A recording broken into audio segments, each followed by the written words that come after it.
Thank you, sir. Today, I call on my colleagues to join me in supporting the effort to rebuild America's nuclear deterrent. For most Americans, this may seem like a relic of the Cold War, but to those of us tasked with funding our national defense, nuclear threats are not a thing of the past. Nuclear threats are a present-day issue. America successfully deterred nuclear attacks during the Cold War.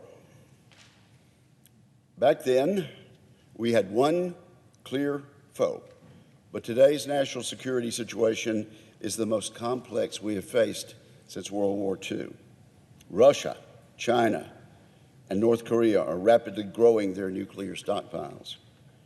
And Iran stands on the brink of building its own arsenal. Facing multiple nuclear-armed enemies at the same time requires us to rethink how we plan to modernize our nuclear capabilities. Let me first briefly outline the nuclear threat posed by our primary adversaries, and then list 4 steps Congress can take in response. In the past, the Soviet Union and the United States possessed nuclear weapon stockpiles that dwarfed China's. Beijing has set out to change that.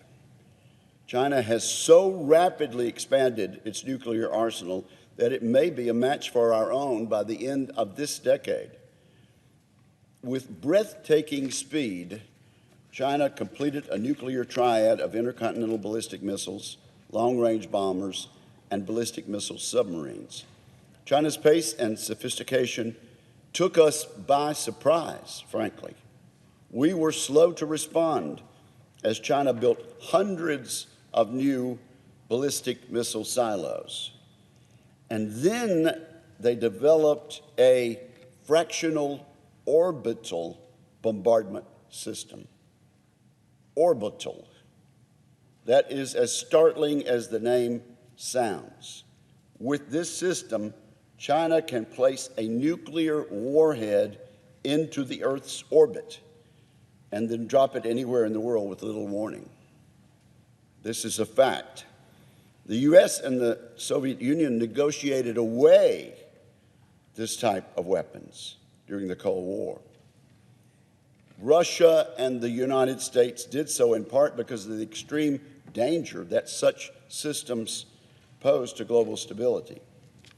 As Xi Jinping develops this system for China, he makes it clear that causing international instability does not keep him up at night. In fact, Xi seems to thrive on it. The situation with Russia is hardly any better. Vladimir Putin still owns the world's largest, most modern, and most diverse nuclear arsenal and is willing to threaten the use of nuclear weapons to get what he wants. He did this to try to keep NATO from intervening as he invaded Ukraine, and has repeatedly done so since then to register his displeasure with our aid to the Ukrainian people. On their own, China and Russia represent bad news for our interests, but there's still worse news. Moscow and Beijing have decided to work together. Earlier this year, China purchased over 28 tons of highly enriched uranium from Russia. This will likely be used to produce plutonium for additional nuclear weapons. 2 other nations present significant threats to the United States. North Korea may now possess enough missiles to overwhelm our homeland missile defenses.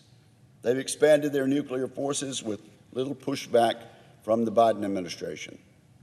Worse still, Iran may be only weeks away from building its own weapons, putting regional stability and our ally Israel at grave risk. The administration has shown little resolve to thwart Iran's nuclear program before it's too late. Surveying these nuclear threats prompts us to examine our own nuclear capabilities. When we do, we find them lacking. The last time the United States made real investments in our nuclear arsenal was the 1980s. And almost all the nuclear forces we have today are from that decade. These systems hold together only because of the hard work of our service members. The National Nuclear Security administration's industrial capabilities for maintaining our nuclear weapons stockpile are so antiquated that they are literally falling apart. For example, the Y-12 National Security Complex in Oak Ridge, Tennessee, is in a state of disrepair. Y-12 is a symbol of the broader issue. And the broader issue is this: because we have not kept our nuclear capacity up to date, we are the only nuclear-armed country in the world, that cannot build a single new nuclear weapon. Around 2010, the Obama administration and Congress, to their credit, agreed to begin replacing our aging nuclear forces and revitalizing our nuclear infrastructure, including programs such as the Columbia-class ballistic missile submarine, the B-21 bomber, and the Sentinel intercontinental ballistic missile. I commend the Obama administration and the Congress for doing that at the time, but I can tell you now, more than a decade later, we are still waiting for these efforts to come to fruition. The Biden administration has seen the same news as we have, Mr. President. We're all watching Russia fully update its arsenal. China continues its historic nuclear breakout.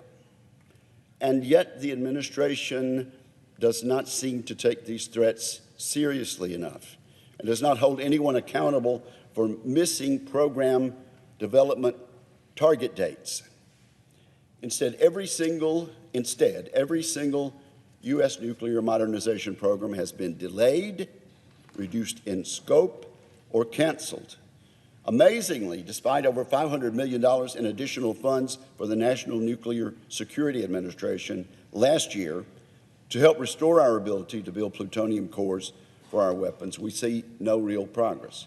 Considering the rising threats from China, Russia, North Korea, and Iran, our complacency is unacceptable.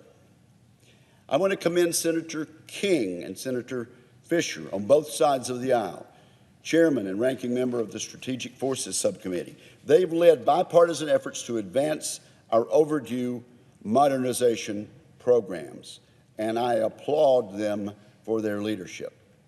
Senator King from Maine, Senator Fisher from Nebraska.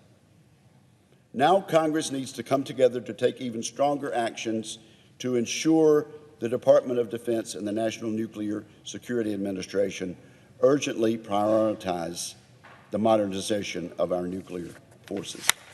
Specifically, I believe we should take the following steps. First, increase investments to accelerate the building of our nuclear forces and restore the basic capabilities needed to maintain our nuclear stockpile, and do this as soon as possible. Secondly, remove regulatory barriers hindering the success of our nuclear modernization programs. And also hold the Department of Defense and the Nuclear Security Administration leadership accountable for performance. Third, immediately commit to expanding and diversifying our nuclear forces.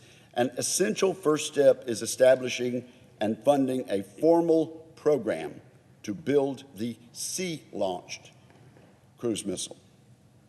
And fourth, reposture U.S. forces to bolster deterrence and reassure our allies in NATO and Asia of the U.S. commitment to deterring Russia, China, North Korea, and Iran.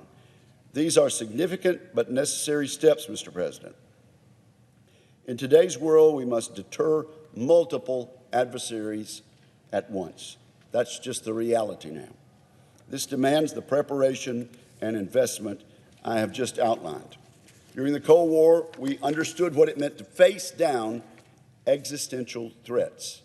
We prevented nuclear conflicts then by remaining true to President Reagan's peace through strength doctrine. We would do well to return to that vision today.